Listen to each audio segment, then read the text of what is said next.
This series is presented by Humankind Public Radio in association with the BTS Center, funding provided by the Henry Luce Foundation.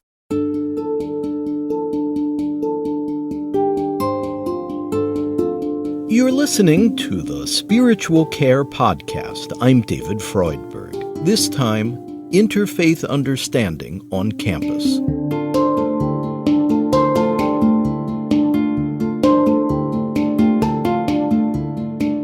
Being at Vanderbilt, working with students who are, higher order thinkers, critical thinkers, sometimes they like to compartmentalize the way that they're able to challenge their professors and challenge what they're being taught as it relates to their faith, because maybe there's an idea that faith is a certainty all the time.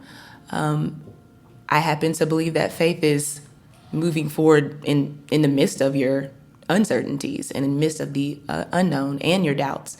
And so I think helping students to navigate the gray and not need to be so black and white is a part of what I'm called to do as a chaplain.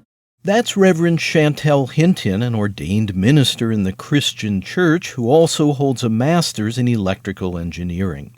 Reverend Hinton is assistant chaplain at Vanderbilt University in Nashville. She works often one-on-one with students, particularly students of color, who she prays with and counsels. The university chaplain and director of religious life at Vanderbilt is United Methodist minister Mark Forrester. A few years ago, a professor here, who is now retired, wrote a very incendiary piece in the local paper about Muslims, who was actually calling for them to be under greater surveillance by our State Department. Our Muslim students in particular, as they read this piece, were very shocked to discover that this had emanated from the university, although it was a very isolated case. Immediately, they got together with this office, with the Multicultural Center, with the Dean of Students' office, but it was the students who really decided to take this to the next step of having a peaceful vigil on the library lawn that following Saturday. And it wasn't just the Muslim Student Association, but it was Christian students, it was Hillel, it was Chabad, it was even, ironically, during Rush Week, and so Greeks turned out. And so we had just a plethora of many different kinds of students from various religious backgrounds who were all coalescing around our Muslim students saying, "We are one Vanderbilt here, we are for you, we stand here with you." Vanderbilt has a long history of promoting dialogue among people of different religious and racial groups. The Interfaith Council, a student organization sponsored by the University Office of Religious Life, tries to create a safe space where religious differences on campus can be bridged. Its president is Sean Curry from Richmond, Virginia, who's studying religion and anthropology. He recognizes the challenge of working through religious differences. I do believe we can step beyond them. I do believe that beyond just tolerating other people's views and other people's experiences, we can find a way to relate to them and to respect them for what they are and to embrace them in a sense and see them on equal footing. But that is going to be a process where we have to intentionally, deliberately focus on that as we move forward, not just throughout our college experiences, but our entire lives. I really enjoy being around different people, and I feel like they teach me, and I learn so much from people that I still disagree with. This is Dr. Osama Balul, imam and resident scholar at the Islamic Center of Nashville. He's also an affiliated chaplain for the Vanderbilt campus. Diversity is rich, and it's a very good tool for someone to deepen even his or her own understanding. I have to say, most of the people are decent, and sometimes a small issue here and there come to become big because this is the way media works. But most of the human beings are fine. Most of the people are good. I grew up in Egypt, and I didn't see people white or black. I grew up not even struggling with this. I saw people as people. Diversity is good. I think we can enjoy it. We can continue to have our own position comfortably. and enjoy a meaningful discussion. And if we can eliminate hate, I think we'll be fine. And not to be worried about losing your own identity. I think it's doable, and each one can continue to be him or herself.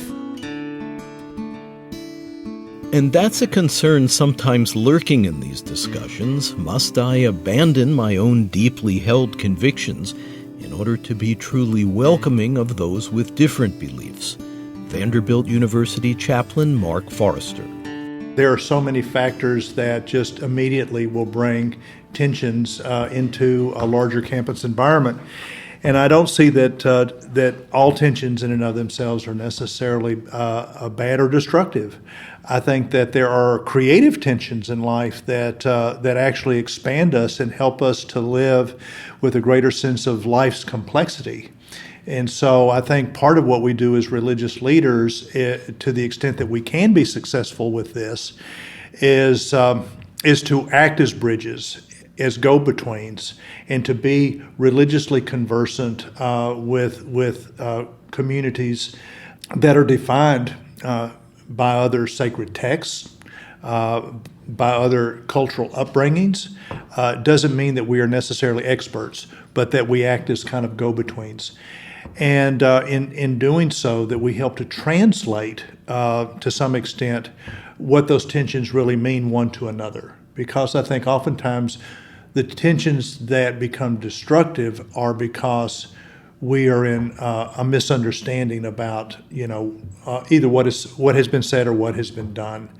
And oftentimes that's part of the growing experience, is that we learn where we have offended another quite unintentionally. And as the world has repeatedly shown, ethnic, religious, and racial sensitivities are sometimes simmering beneath the surface and can erupt into outright conflict.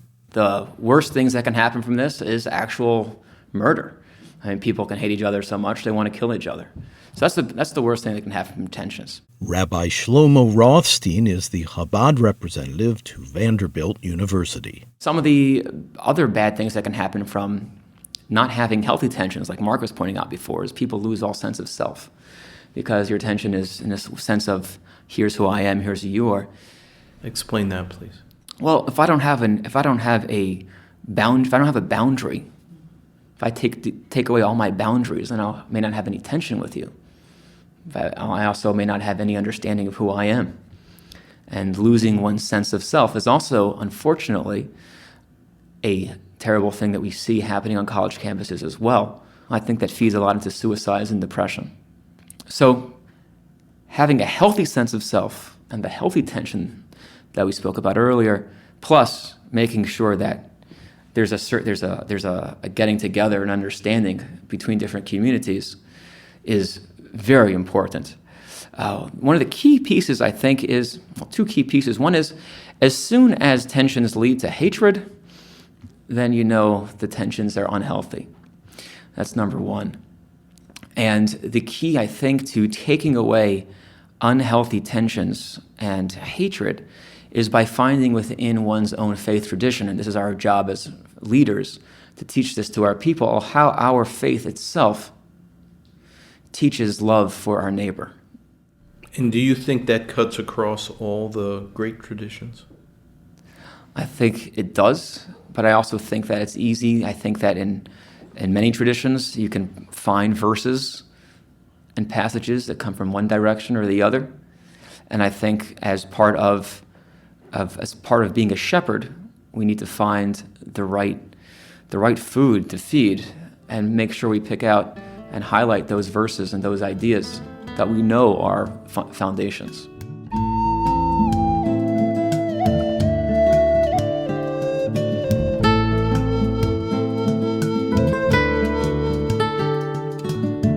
Campus chaplains are often trying to find the balance point between faithfulness to tradition and a spirit of open intellectual inquiry that is a hallmark of academic life.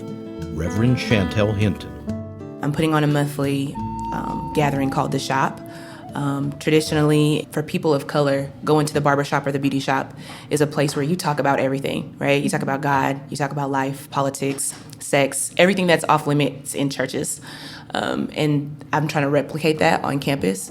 So last month we talked about Black church religion, and I had a pastor come who the students absolutely love and adore this pastor. They go to his church, and they were able to ask him questions about the church in a way that I feel like is formative in helping them develop their faith in what they believe, questions that you don't normally ask in church. And I think that is very, very key for helping students to develop their faith, is being comfortable with questions, being comfortable with questions that the Bible leads you to, any sacred text leads you to, and then helping them understand that it's okay to ask those questions. When I was growing up as a young person, I wasn't given that opportunity to ask a lot of questions or have a lot of space to have doubts even. And I think that doubts are a part of faith. So that's one thing that I'm trying to do, is open up. We do worship too, and I'll pray with them, whatever they need. But I try to do things that also stretch them beyond what would be a normal church experience. So part of this is helping young people to feel comfortable stretching out and discovering truths in unforeseen places. Reverend Mark Forrester. Martin Luther King Jr. was really, for all intents and purposes, very much comfortable within the sort of career trajectory that he had within the church that he shared with his father, until things started really happening in our nation that were calling for a Christian prophet. And that his call to become a Christian prophet happened, at least in part, when he read Mahatma Gandhi's autobiography and studied Mahatma Gandhi's various techniques of nonviolent resistance. And it was because Martin Luther King Jr. crossed over in sympathetic understanding with Mahatma Gandhi that he came back from that journey as a re-energized Christian prophet who was a better Christian because he had encountered the wisdom of the religious other. And so I really think that that's what we are seeking to do with each other, is that the point is not to have some age of Aquarius moment where it doesn't matter what religion you are, but where you actually enter into the experience of the religious other, take it seriously, hear it from a different point of view, and then reincorporate that into your own soul and spirit so that you are really a better believer within your own faith. I think that's the way you go with it. That's at least one path.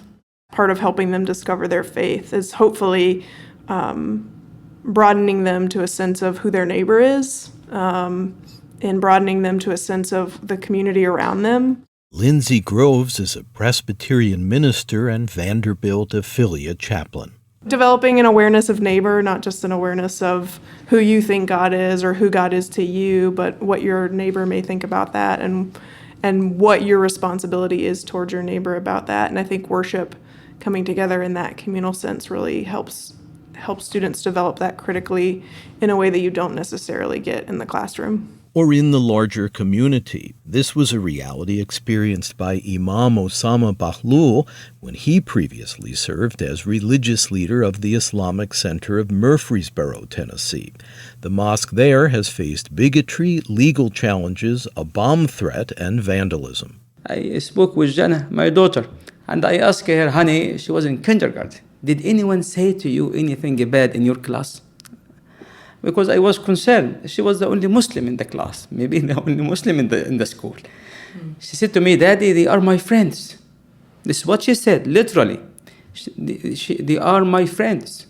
All of them are.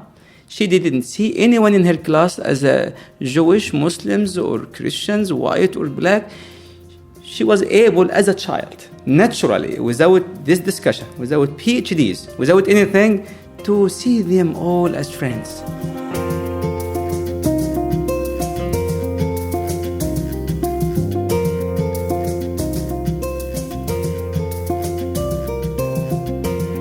We are exploring efforts to promote interfaith understanding on a college campus.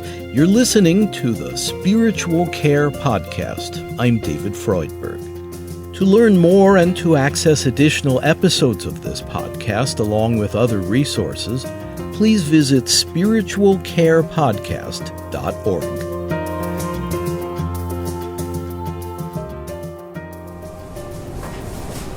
Can I get a spinach quiche and a side of oatmeal? This is Grin's Cafe, a popular student-run eatery at Vanderbilt specializing in vegetarian and kosher dishes. In addition to their insatiable appetites, college students are frequently hungering for self-discovery, trying to view the traditions in which they were raised through the lens of their emerging personal identity. People sometimes ask Sean Curry, president of the Vanderbilt Interfaith Council and a religious studies student, about his own beliefs. And so when I tell them I personally consider myself non-religious, I think that's difficult at times to explain exactly what I mean by that. I was baptized a Catholic. My parents grew up Catholic. As I was raised, I guess I could say I was raised Christian to an extent, until my parents sort of realized that they weren't very invested in their religious journey. And so after maybe I was 9 or 10 years old, we never consistently went to church. We never consistently engaged in any particular religious activities. And so it was never a big part of my life until maybe sometime during my time in high school, I had a sort of personal religious revival. And so at times I stray to make the differentiation between spiritual and religious, but I guess that would be more along the spiritual side of things as opposed to the religious. I can't explain exactly where that came from. I don't think it was prompted by anything in particular, but I started to read a lot more religious texts from different backgrounds. I started to go to different services and church masses and experience a lot of different religious traditions just because I felt like I needed that at that point in my life. And so as I came to college, I stumbled upon the Interfaith Council and thought that the questions they were posing and the mission that they were propounding was very important, not just for people who follow a particular religion or people who consider themselves spiritual, but for the health of the community at large. And so that's also been, I'd say, a very significant part. Joining Sean were other students participating in the Vanderbilt Interfaith Council. I asked them to discuss their spiritual lives, representing a variety of traditions. I grew up with 2 Jewish parents and a loving Jewish, traditional, conservative, Jewish conservative home. And I didn't really think about that until I transitioned to a public middle school in Chicago. And I became one of the token Jews of the school. And that kind of forced me to figure out what that meant and how I wanted to share that with other people. Marty Kaminer is an education major. And I think it made me realize how much I appreciated that part of me and that side of my family and the traditions behind the Jewish culture. Spiritually, I've never considered myself so much as a spiritual Jew as a cultural Jew. I love the traditions. And that includes some spiritual aspects, but the community feel of it was always most important to me. The relationships that also brings about through the readings and through the different teachings of being in a Jewish culture. It connected me to other religious people in my high school, but very different. Good friends with a practicing Mormon, a girl who goes, whose father is a preacher and is very involved in Greek Orthodox. So somehow I had this friend group that was all spiritual and religious, but not alike each other, but in the same way so alike. Accepting people who practice different faiths is also a commitment of Noah Black, who's studying economics and math at Vanderbilt. He edits a campus Christian journal dedicated to faith and reason. Noah's vision of pluralism includes those who profess no religious affiliation, sometimes called nuns, a group estimated at 1/3 of U.S. adults under age 30. Raised in a Presbyterian church-going home, Noah says his inner life started to blossom as a teenager. And my interest started to get piqued in high school when there were other students who were sort of spiritually focused, and it prompted me to sort of consider what it actually was that I believed, not simply just what my parents sort of did and what I did on a routine basis, but what it is that I believed. That process was throughout high school. There were various points I would consider myself sort of different spiritual classifications, I would suppose. From being sort of a nun to being searching and sort of trying on, I suppose, different faiths. The intellectual approach was I felt was satisfied, and I sort of settled on Christianity. And I think that is when I really started to care about a lot more of the sort of the spiritual aspects of my faith in terms of prayer and relating to other people and living in a community of other people who believe the same thing I do. And that's a lot of what my time has been defined by in college. And so I think So does that mean that this is a very important part of your life? It is a very important part of my life. Yeah, I would consider it the most important part of my life.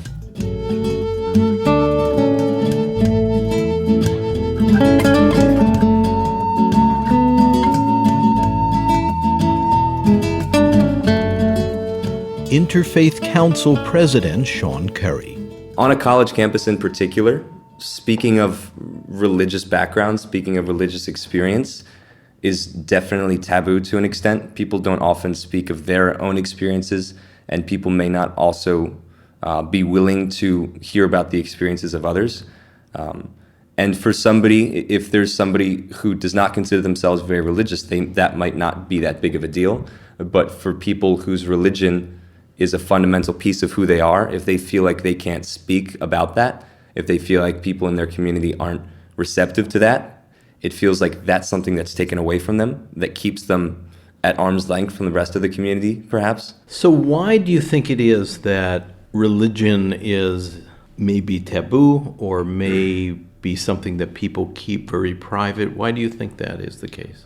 I've wondered about that, especially in the role I now serve. And I can't put my finger on it exactly. I think in a very broad sense, people have associated organized, institutionalized religion with a form of oppression, whether that be historical or continuing to take place today.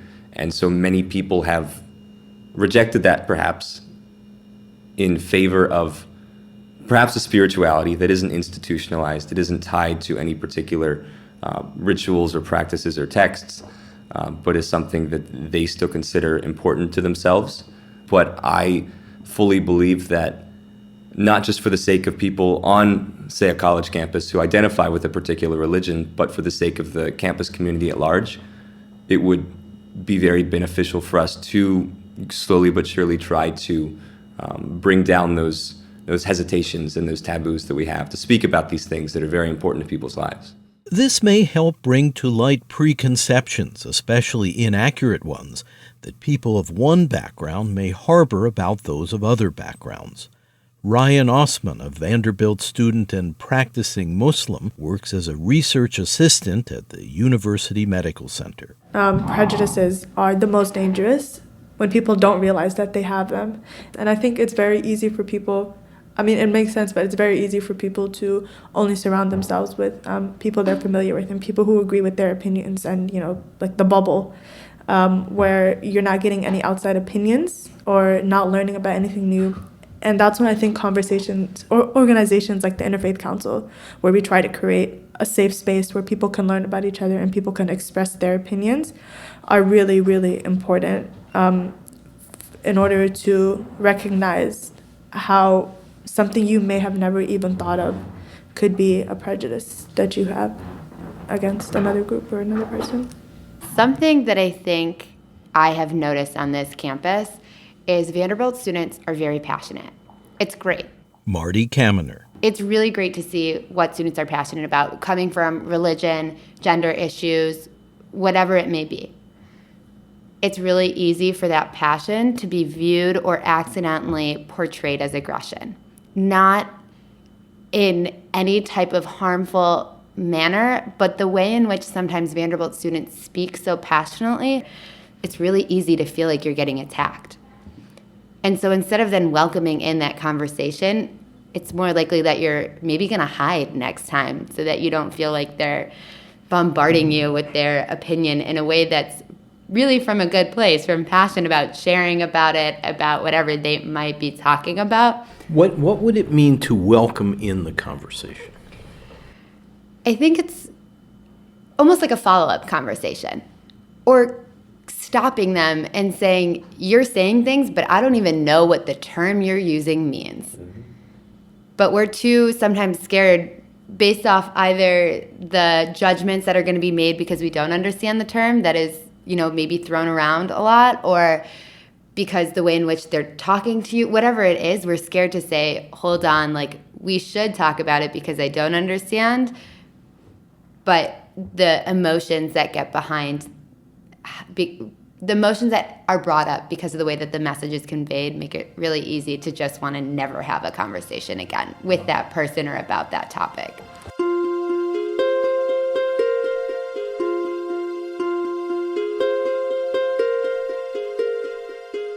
Sometimes the reason why these conversations are emotional and Vanderbilt students are so passionate about it is because it's something that affects their personal lives. Ryan Othman.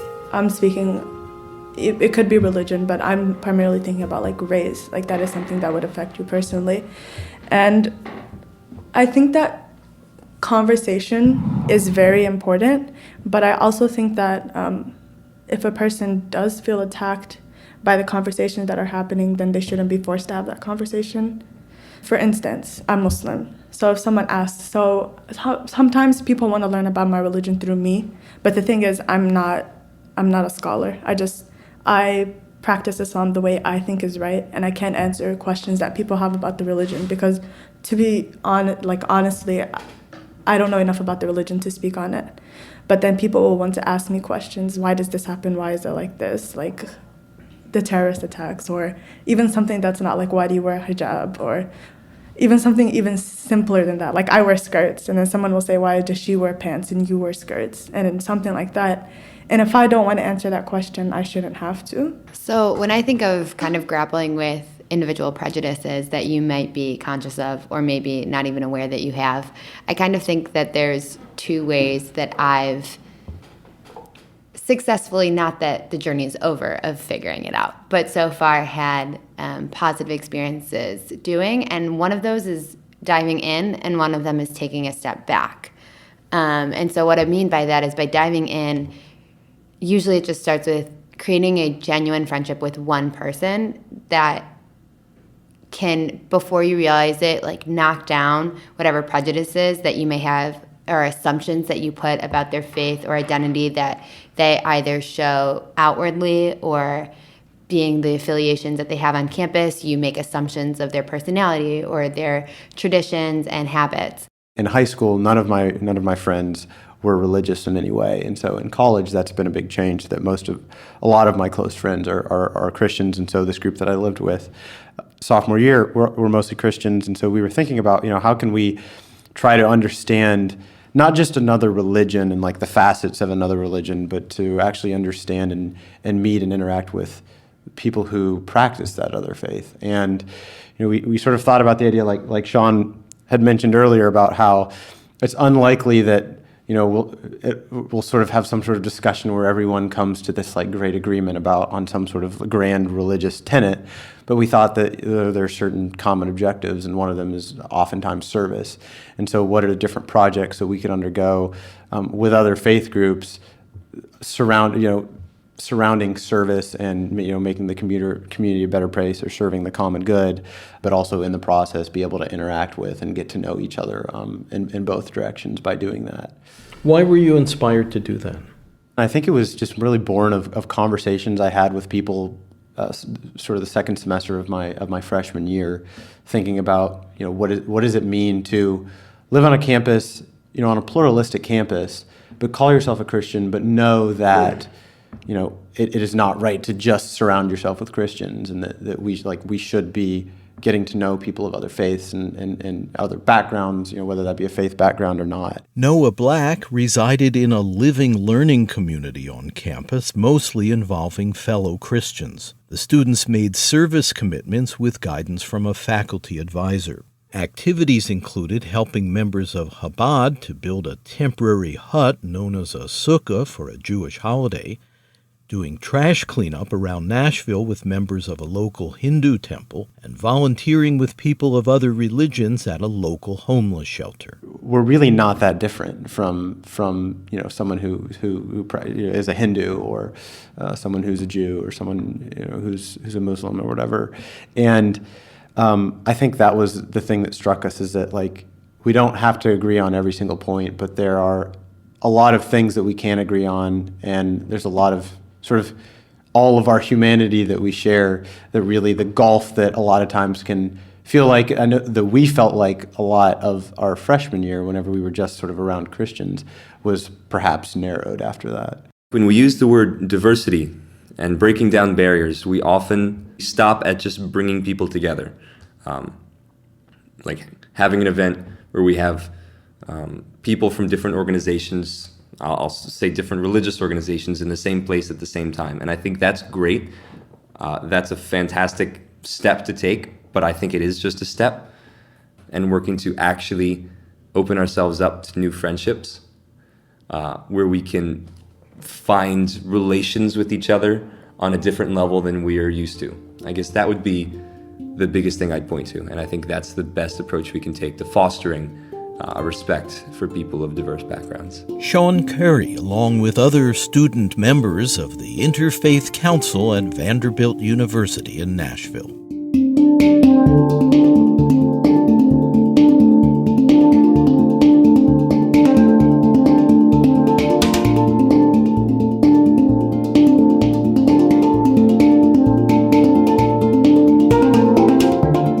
You're listening to the Spiritual Care Podcast. I'm David Freudberg. Studio recording by Noel Flatt. Editorial assistance from David Cruz, Andrew Andresco, Kathy Graham, and Ken Rogers. Webmaster Brian K. Johnson. Special thanks to Tony Buck. Our series is presented by Humankind Public Radio. To learn more and to access our other podcasts and related resources, please visit spiritualcarepodcast.org. That's spiritualcarepodcast.org. Thank you for listening.